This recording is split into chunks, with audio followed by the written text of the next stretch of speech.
there are some elements about this campaign. It's unlike any campaign I've ever been involved in. But one of the things I've aspired to do in this race is, because of the unusual circumstance of it, just try to see what feels right. Try to take positions that I know feel right inside. Try not to make a lot of concessions to the normal institutions. And also try to go to things and be at places that feel like, you know what, this feels like the right thing to do if I want to leave the city. It has taken me frequently, although not frequently enough, back home. Back to see people that I hadn't seen in a while. Back to remind me of the places that I got my start. And quite literally, many of the people that are in this room are some of the very first people that signed my petition to get on the ballot as a city councilman, that gave me contributions when I ran for Congress, that took me on tours to show me facilities when I was learning the issues as a new member of the legislature. I met many of you back when I was skinny. It's true. But I also, it's funny, I was driving here, and I drove up Avenue M, and just to take a look where my first campaign office for Congress was on Avenue M. It was at a little shoe store. It was an Avenue M kind of kitty corner from where the old wall bounds used to be, and it was really narrow. I don't remember the exact address. It was between 17th and 18th, I think. So anyway, so really very narrow. So narrow, in fact, that we had a phone. As before cell phones were big, we had a phone that the cord was really short because there wasn't really any place to walk with it. Okay, so, but I still like, when I do my phone calls, I like to pace with my phone. So the office was so small that I took 2 steps too far. The cord recoiled the phone, and the phone hit me in the head. Try to visualize this. I'm walking with the phone like this. I walk too far. It jerks off my ear, bangs into my head. Anyway, I had a little phone gash. And I remember thinking to myself, only I could get a self-inflicted phone wound in this tiny little office. I said, surely there has to be a more glamorous way to run for office. In fact, no. That experience, the experience of having to kind of sweat it out, to get to know people, to ask them for their help, to knock on their doors, to stand on their subway platforms, that is part of the ritual, but it's also part of what makes you connected to the community. And so when I come here today, admittedly, it's true, I'm not the scrappy newcomer anymore. I've now been around a while. I like being the underdog. It's getting harder and harder to be the underdog when polls keep showing us leading. But I come and I see many of you, and I realize that this is why I think I was called to be in this profession. I like things like this. I like hearing people talk about the ideas that I have. I like meeting with people and hear about the experience, the challenges that they face. This is what gets me going.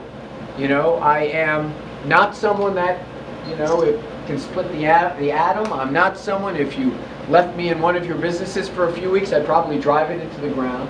But I have a deep and abiding sense of the notion that if government is being done right, if politics is being done right, it's taking the enormous energy that people have to do good things and try to figure out a way to connect the dots. And I remember, many of you probably do as well, we went through this period in the early 90s, I guess it was. It was the aftermath of the Willowbrook decision.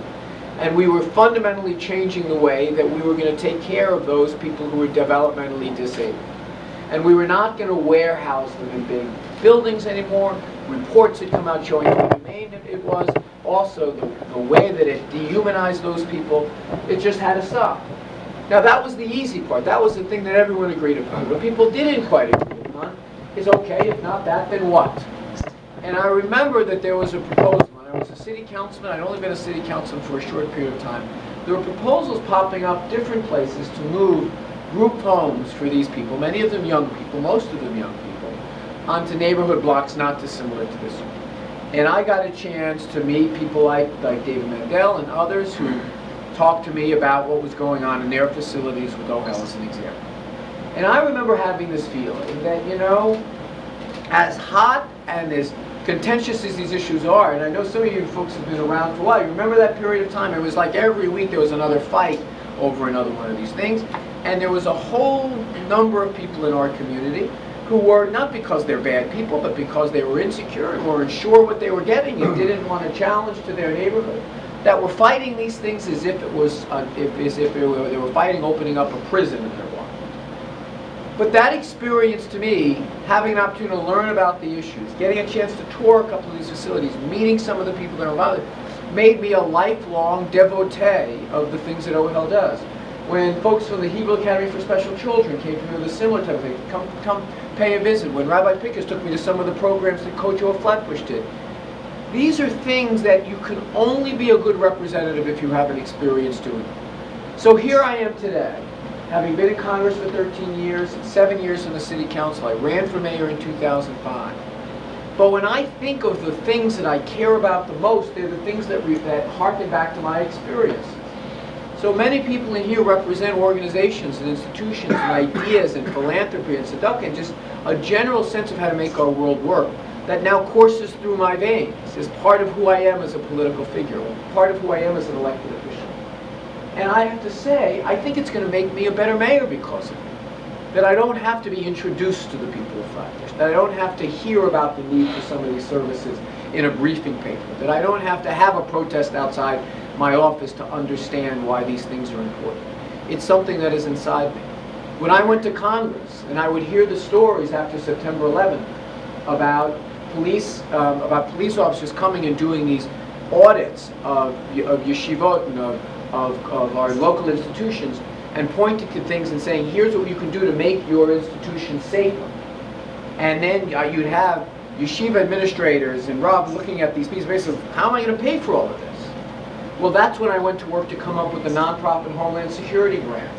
So that, you know, if you're Exxon, you get to go to your shareholders, or Citibank, you go to your shareholders to make security improvements. If you're the city of New York, you go to the taxpayers. But if you're a yeshiva, or you're a synagogue, and you're feeling a sense of threat, or you don't have an emergency exit or a camera op, where do you go? So that type of thinking made it possible for me to then just go immediately into problem-solving mode. I didn't have to learn, I didn't have to imbue the challenge, I understood it. And what I can say to you is that if God willing I become mayor with all of your help and the help of a lot of other people, I can't promise you that every day at City Hall you're going to say, wow, that guy's a genius.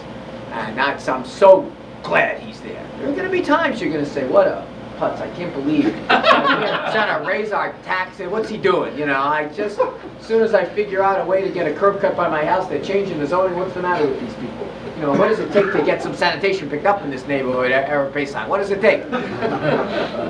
There may be those moments, but I think that what you'll also see is that because I'm here now, because I've been around for so long, like Moshe says, because we've gotten to know each other so well, you really will have a Lantzman at City Hall. You'll have someone that understands your ideals and understands your values.